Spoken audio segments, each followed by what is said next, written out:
L'Agence française de développement, dans sa dynamique d'améliorer les conditions de vie et de travail des populations rurales, a financé de nombreuses initiatives à travers le projet d'appui au développement agricole des collines PADAC. À l'issue d'une séance de travail, la délégation de l'AFD et le comité de gestion du PADAC, au détour d'une mission de supervision, ont parcouru les communes de Wessé, Glazoué et d'Assazoumé du 3 au 7 novembre 2021. Occasion pour elle d'apprécier les réalisations engagées dans le cadre du dit projet. En termes d'indicateurs de résultats, vous avez vu les réalisations qui ont été faites par le PADAC, aussi bien au profit des communes que des promoteurs sous initiative privée. Vous avez visité avec nous le barrage, la retenue d'eau d'Ochere, qui est en cours d'aménagement, dont le taux de réalisation est déjà à 75% et qui sera livré en janvier 2022. En d'autres réalisations, vous avez vu les aides d'abattage de Wessé, la boucherie moderne de Wessé déjà en fonctionnement, qui génère des ressources propres à la commune de Wessé. Pareil également pour la coopérative Benopel de Tassa qui a bénéficié de la part du projet un forage, un magasin et d'un système d'irrigation sur environ 1 hectare, ce qui a permis d'accroître sensiblement le revenu de ces maraîchers-là. De façon globale, nous pouvons dire que nous sommes satisfaits aussi bien de la mission que des résultats obtenus sur le terrain dans le cadre de la mise en œuvre du PADAC. Nous sommes en fin de projet et on commence déjà par ressentir, c'est-à-dire les effets du projet se font déjà perspectives sur le terrain. Lorsque je prends la filière Anacad, nous sommes intervenus sur les maillons production, transformation. Nous avons des pépiniéristes que nous avons accompagnés à travers un renforcement de leur capacité. Lorsque vous prenez aujourd'hui un pépiniériste du département des collines dont la production annuelle à Jardy était de 1000 à 1500 plantes d'Anacad par an, sa production est passée jusqu'à 10 000. Voyez-vous un peu ce que ça constitue en termes de revenus sur ce pépiniériste. Pareil également pour les producteurs de soja qui ont vu leur rendement passer de 900 kg à 1500 kg, voire même 2000 kg. Autant des résultats déjà perceptibles en termes de réussite, en termes d'objectifs assignés au PADAC.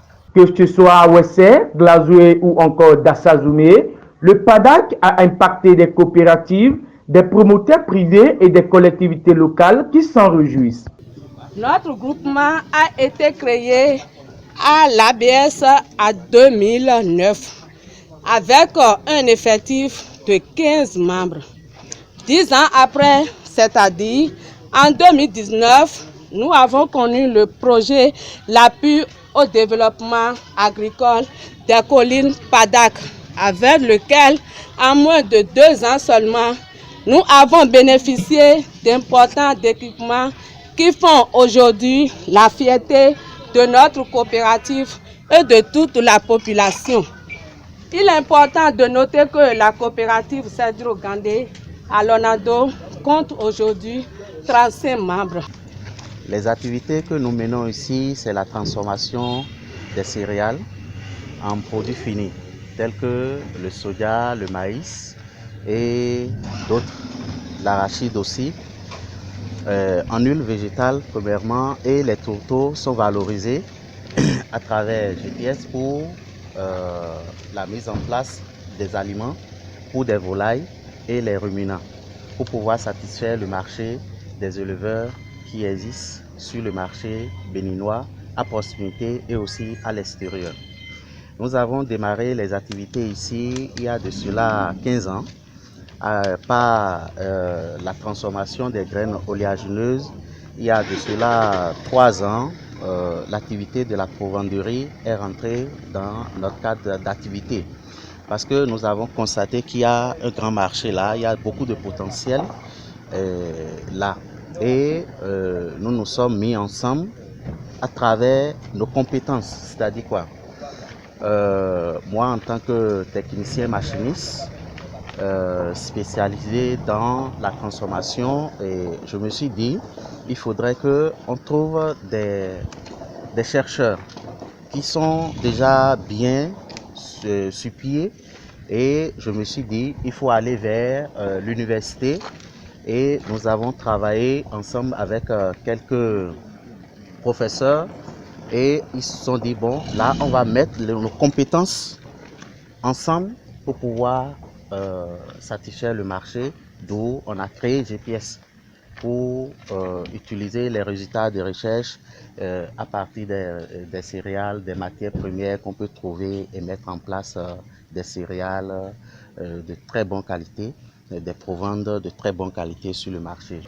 Il y a d'abord la réhabilitation de la digue, le curage de la cuvette pour pouvoir permettre une augmentation du volume d'eau et après les aménagements à l'aval selon 3 systèmes d'irrigation, le système goutte à goutte, le système semi-californien et le système de la bouche hydrante. Alors, au niveau des travaux de la réhabilitation, tout est presque terminé. Aussi avec les travaux du chenal évacuateur et du bassin de dissipation. Ce qui reste actuellement, c'est au niveau des aménagements hydro-agricoles. Donc l'entreprise a connu un arrêt des travaux à cause des saisons pluvieuses. Donc les travaux vont reprendre probablement à la fin de ce mois de novembre.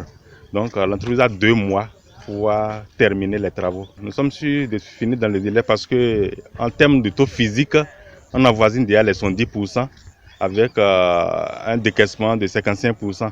Donc, on tient quand même à terminer les travaux dans les 2 mois qui restent. Des dispositions sont prises pour le suivi des infrastructures réalisées par le PADAC.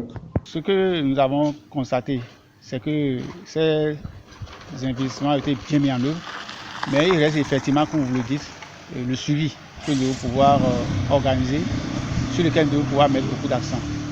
Ce que nous avons envisagé, ce n'est pas d'aujourd'hui. Nous savons que nous sommes un projet, que nous sommes là juste pour un moment et qu'il fallait associer les structures pérennes de l'État qui sont concernées par ces genres de suivi, en commençant par le groupement intercommunal des collines logiques et en passant par la DIDAP et l'ATDA, l'Agence territoriale de développement agricole, le pôle dans lequel nous nous trouvons. Donc ces structures disposent de toute la base de données concernant les bénéficiaires qui ont reçu nos appuis.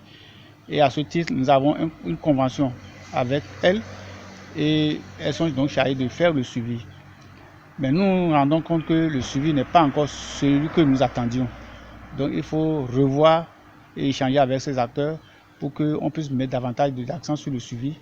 Surtout que c'est des projets qui ont été financés, qui constituent un ensemble d'activités. Et nous avons mis en place les équipements ou les infrastructures. Les acteurs doivent pouvoir mieux gérer ces infrastructures et ces équipements tout en prenant en compte l'environnement pour assurer la commercialisation de leurs produits et pour la durabilité de ces actions-là. Donc ces suivis doivent se poursuivre, doivent se multiplier pour que le projet, même s'il prend fin et que nous partons, les projets en question qui ont été financés puissent se conduire dans de très bonnes conditions et soit de régler le problème, l'objectif premier qui est l'amélioration du revenu des promoteurs. Le chef de la délégation de l'Agence française de développement a donné ses impressions au terme de ces périples. Donc, à l'occasion de cette mission de suivi du projet PADAC, nous avons pu visiter plusieurs projets mis en œuvre à l'initiative des communes du département des Collines, ainsi que des projets à l'initiative de porteurs privés des filières, notamment individuels, mais aussi et surtout de groupements de producteurs, de productrices, de transformatrices notamment. Il faut savoir que le projet PADAC aura soutenu plus de 200 projets privés, comme je le disais, essentiellement de groupements collectifs et près de 90 projets communaux dans une diversité de filières dans le secteur agricole. Beaucoup de projets dans le secteur du maraîchage, du soja, du manioc, de l'élevage et des différents types d'élevage. Nous avons pu donc visiter un panel de ces projets, échanger avec les bénéficiaires de ces projets. Nous avons pu constater que ces projets ont déjà de premiers effets sur les conditions de travail des bénéficiaires, sur leurs revenus, sur leur productivité également. Il est effectivement attendu que le projet PADAC puisse améliorer les conditions de vie des productrices, des producteurs et des transformateurs des groupements de transformatrices dans le département des collines. Et il est également attendu que le projet PADAC puisse appuyer le développement des filières agricoles et notamment des filières agricoles phares et prioritaires pour le ministère de l'Agriculture, de l'Élevage et de la Pêche dans cette zone. Notons que cette mission de supervision est intervenue à quelques mois de la fin du PADAC prévu pour 2022.